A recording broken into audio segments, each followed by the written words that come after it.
today we're going to start cracking the beans, and we're here with the Champion juicer. We did just a few a moment ago, and so we have a bowl here, and the Champion juicer is set up with an attachment not to juice but to actually it's for grinding meat usually, and but we use it for cracking our beans.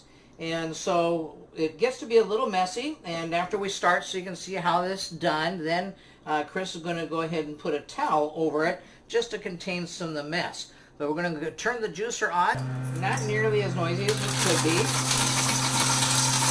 Smells really good. I mean, you can imagine just all the wonderful chocolate aroma, again, like a kitchen full of baked brownies that are just fresh out of the oven. I mean, it just smells really good. So this is going really well. Chris is going to go ahead and cover it just to keep it from hopping around. We'll vacuum up the kitchen floor when we're all done.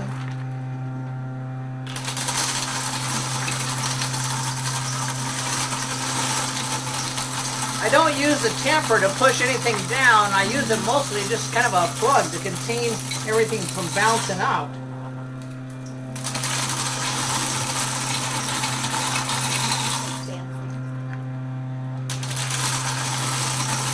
We're doing 2 pounds of beans that we roasted.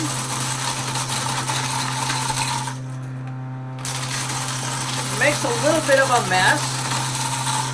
We've got stuff going that way, and we'll just have to wipe the counter down when we're done.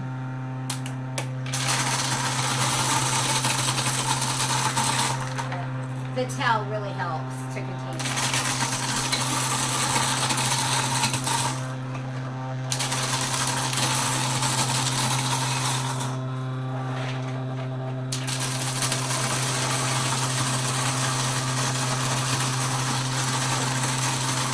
Almost a better way to do it. Yeah. Just fill it up. Yeah. Okay, so then let's go ahead and show them what we end up with. I'll turn this off. Got it? Mm-hmm. We end up with this bowl. It's a combination of the husk and the cocoa nibs. You don't want the husk in here. We want just the cocoa nibs, and so the next process will be to separate them. And no, it's not a process you could do by hand. Now, one method of separating them, there's 2 methods that I've seen without, I guess that are the cheap method, without going and buying equipment. We have equipment that we bought, but the thing is too is that this is also fine. If you go with a cheap method, you end up losing a lot more of your cocoa nibs. And so it just doesn't filter out the husk and cocoa nibs efficiently. One method then is to just simply take a big fan and just literally just drop like this as a fan is running. The husk is very light, and as the fan is running or blowing this way, for instance, then those husks will get picked up and just blown out, and the nibs, because they're heavier, will fall through. Best to do that outside. That's best to do outside, and that's one of the cheap methods to do. And then another one is to use a hair dryer, and you simply, again, it's just a process of filtering through and using that hair dryer just to blow and separate.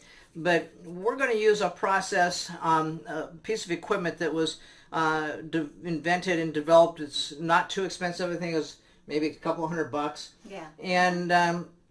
And so we're going to use that piece of equipment. Includes a vacuum cleaner, a shop vac, and then the equipment that we have. And we'll be showing you that in the next step.